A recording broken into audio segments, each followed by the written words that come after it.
What's good, y'all? It's ElijahBoyy, and I have a threesome to get to. So let's get this review started. WWE Raw, live in Sacramento, California. What a show. Can I just start to say the show? But let's start this review by saying, man, Jay, you wrong. Jay, you wrong, but you right at the same time. You're like right wrong. But I'm getting ahead of myself. No pause. What? Anyway, Adam Pearce kicks off the show by telling everyone, welcome to Monday Night Raw. He said he wants to provide an update for Seth freaking Rollins, but before he can really get anything more out, we go to the backstage screen, a car pulls up, the World Heavyweight title's on the screen, and then it's revealed to be Braun Breaker, Bronson Reed, and Paul Heyman. They get out of a car, they get out there to Adam Pearce. Essentially, Pearce announces, due to your assault on Seth Rollins last week, Seth Rollins is out with a shoulder surgery, something along those lines, right? And it's all on you, which means I have no choice but to strip Seth freaking Rollins of the World Heavyweight title, which the fans booed, and all that other stuff. But he announced that CM Punk will still challenge for the world title at Saturday night's main event, and the person he's going to face will be the winner of an over-the-top rope battle royal right here tonight on Sacramento, which got a huge reaction, right? One thing I will say, it's been a while since I've seen an over-the-top rope battle royal, so tonight was really cool. It sucks Rollins is going to be out for a while, but I'm very curious about what's going to happen when he comes back. So basically, Adam Pearce asked Braun Breaker for the World Heavyweight Championship back, and he has to hand over the title, but Braun was like, what if I don't, huh? What are you going to do about it, punk? He ain't calling him a punk, but he told him to ask nicely, which Pearce did. At this point, I'm like, Pearce, come on, man. What you doing, dog? Let your nuts hang a little bit. Scrap daddy. Pause. But he asked nicely and said, please, and Breaker hands the belt to Paul Heyman and all that other stuff. And Paul Heyman hands the belt to Adam Pearce. So, Pearce leaves the ring with the championship. And Paul basically explained why the Vision turned on Rollins last week by saying, the Vision was never about Seth Rollins. The Vision was about Braun Breaker and Bronson Reed, the future. He basically kept bringing up Braun Breaker main event at WrestleMania. If I'm Bronson Reed, I'm sitting there, what about me? I want a main event at WrestleMania. I want the thoughts. No, let me stop. But basically saying how Braun Breaker is destined to be the main event at WrestleMania for the next decade or whatever. Or something along those lines. I'm paraphrasing, but you get the point. Bronson Reed, he said he was better than Roman Reigns. I was laughing for 20 minutes after he said that. The tribal thief. Also, he said Seth Rollins couldn't shoulder the responsibility. Boom, psh. And he called him a bum shoulder biatch. And everybody's like, oh. And by the way, welcome to Monday Night Raw. I don't know if he said Raw or Braun, but whatever.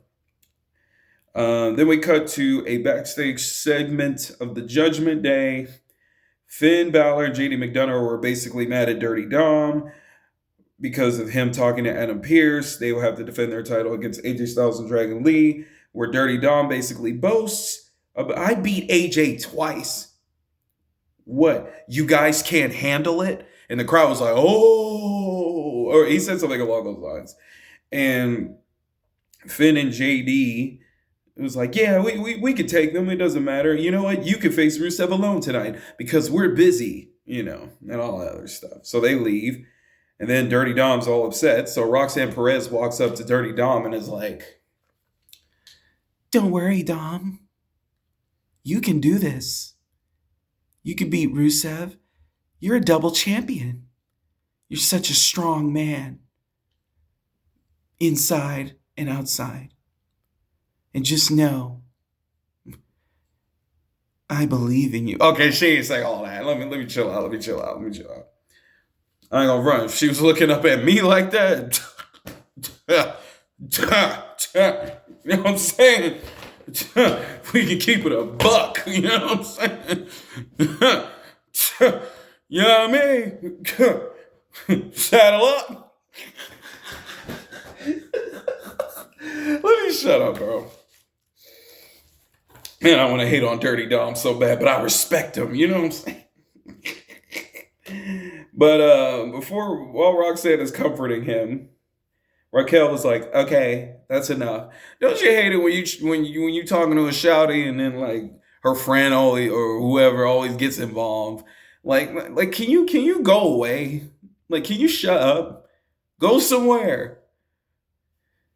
I'm a peacock. You gotta let me fly. Oh man, if you get that reference, let me know. Basically, she told Roxanne she has to focus on Stephanie Vaquer later tonight.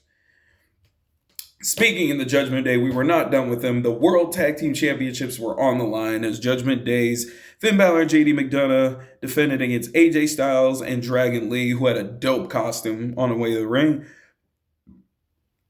And what a match. Can I just say that? And that crowd was hot for it, bro. I swear, sometimes the crowd really helps the match. But these guys delivered, let me tell you, bro. It was back and forth. So many close calls. Finn Balor tried to roll AJ Styles up for the Styles Clash, but AJ made the reversal, and then he connects with the Styles Clash to secure the World Tag Team Championships. I did not see a title change coming. They surprised me a little bit here. But AJ and Dragon Lee got the win and are now the new World Tag Team Champions, which was pretty cool. Speaking of tag teams, we go backstage. Jimmy and Jey Uso are backstage, basically arguing and all that stuff. But Big Jim saying that tonight, you in the Battle Royal, I'm in the Battle Royal. It's going to be every man for himself. Basically, Jimmy's like trying to hammer it into Jay, like, stop listening to Roman. Roman's not here tonight. Roman's not in the Battle Royal. Makes me wonder what would happen if he was in the Battle Royal. But anyways, he said it's every man for himself. But Jay asked him, are we good regardless of what happens? And Jimmy was like, yeet. You know what I'm saying? So the next match, Judgment Day show continues. Dirty Dom defends the Intercontinental Championship versus Rusev. Pretty standard match. Dom was clearly the favorite by the crowd here. Before Dirty Dom could walk away with the title, Penta shows up. Basically takes the title away from Dom. At some point, Dom must have had the hammer. Rusev basically socked Penta in the side of the head, which was pretty funny. And Dom had the hammer, puts it in his boot again. But before he could hit the 619, Rusev catches him, and he discovers the hammer in his boot. So he threatens Dom with the boot, then the ref takes the hammer, and then Dom straight Pat McAfee kick Rusev's machkas down there, you know what I'm saying? His nuts, his balls, his little Rusev's. And then he drop kicks him in the small of the back and hits a 619 for the win. And once again, Dirty Dom escapes with the title. And Penta retaliates against Rusev by hitting a tornado DDT, taking out the Bulgarian Brute. Next, Lillian Garcia, which was pretty cool. It's always nice to see Lillian Garcia. I didn't know if she announced earlier in the night, but I saw Lillian. But I did not. I saw Lillian right here in this match. It was a women's Intercontinental Championship. Wow, we had the men's and then the women's. Women's Intercontinental Championship. Maxine Dupree, Sacramento's hometown girl, versus Becky Lynch. Maxine really showed out here. Unfortunately, Becky got so frustrated.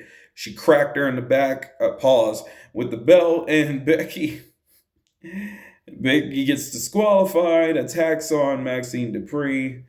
And man, it was just so petty on Becky's part. I guess she's frustrated that she couldn't beat Maxine. So Maxine now has 2 wins over the man. Hey, a win's a win in any way. So first a count out, now DQ. So I imagine we're going to get a no holds barred match next. I don't know. Next match. There was an Asuka video. I guess she's targeting Rhea and Io or something like that. I didn't pay too much attention to the video package. I was eating, so my bad. My bad, y'all. Let me know what Asuka was doing. Next, Stephanie Vaquer versus Roxanne Perez. You know what I'm saying? But of course, Stephanie, she had to hit that move. You know what I'm saying, dog? Here we go, baby. Ah, ah, ah, ah, ah, ah, ah, ah. Yeah. Cigogna, babadize, baba. Nah, cigogna, babadize. What am I doing? Stephanie hits the Devil's Kiss, obviously. And the fans chanted one more time, but Stephanie didn't want to do it. Anyway, Stephanie hits the, what they call it, the angel wings, the angel chicken wings or something like, I don't know, angel wings on Roxanne and was able to secure the win. Oh, my apologies. Before the match even started, man, they placed this weird. Pierce lets Paul Heyman know that he removed Bronson Reed and Braun Breaker from the Battle Royal. And then he says, I'll let him back in if you say please, which Paul Heyman does. And Adam Pearce still says no. So he removed them from the Battle Royal, which surprised me a little bit. I'm like, that's weird. So that's what happens. But after that, Becky confronts Paul, and Becky didn't say to them. Paul was trying to make up excuses, saying, I did it for survival. I didn't mean to do it. And then Becky Lynch grabs Paul by the tie and was like, my husband never trusted you. He never trusted you at all. And, and all this other stuff. And when he comes back, he's going after your proteges and he's going to kill him. But he's not going to kill you, but you're going to wish he did. And I was like, oof. So Rollins sent Becky to deliver the message, bro. Anyways, we get to the match. Stephanie Vaquer secures the win over Roxanne Perez. Raquel Rodriguez, because the Judgment Day is already having a rough night, well, except for Dirty Dom, who's having a great night. They start to jump Stephanie Vaquer, and then Nikki Bella makes the save. And then on commentary, they establish that Nikki befriended Stephanie Vaquer behind the scenes. Okay. Saves her, and then they had a backstage moment where basically Nikki needed Stephanie Vaquer's help to deal with Roxanne Perez and Raquel Rodriguez. So that's probably going to be a tag match down the road. The screen went black. I don't know what happened. I don't know if somebody flipped off the screen. I don't know what happened. But, so we have another backstage segment. Bayley says she has a surprise for Lyra Valkyria's birthday. Hopefully it's not a birthday celebration. We all know how those segments tend to go, except for Mick Foley's, which was amazing, to the Rocks. But we'll see what Bayley has up her sleeve. And Lyra was like, it'd be better if you tell me. But Bayley was like, oh, you silly goose. I'm not doing that. Then we cut to backstage. The Bronze question Paul Heyman, why are we not in the Battle Royal tonight? Maybe you disrespected the GM, Braun. Why else wouldn't you? I wouldn't let you in the Battle Royal either. Disrespecting me like that, testing my manhood. What were you expecting, Braun? You think you could just bully the general manager? Say what you will about Adam Pearce, he ain't no punk now. Yeah, hey, I like that he stood on business. But Paul Heyman basically said, in 2002, there was a rookie that I guided named Brock Lesnar. In 5 months, he became the WWE champion. In 2012, there was a rebel by the name of CM Punk who had one of the longest reigning WWE title matches, all that other stuff.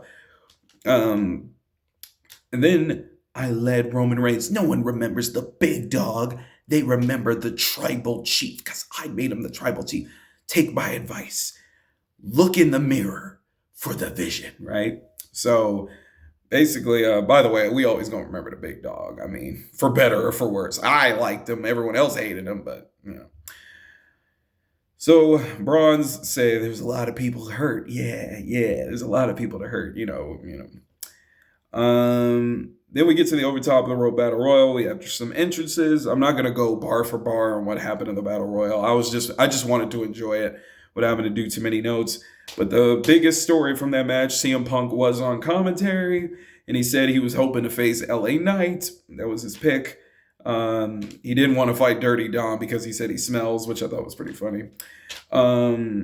Jimmy Uso saved Jay not once, but twice from elimination. I guess in Jimmy's mind, we'll team up and then we'll have the best Uso win.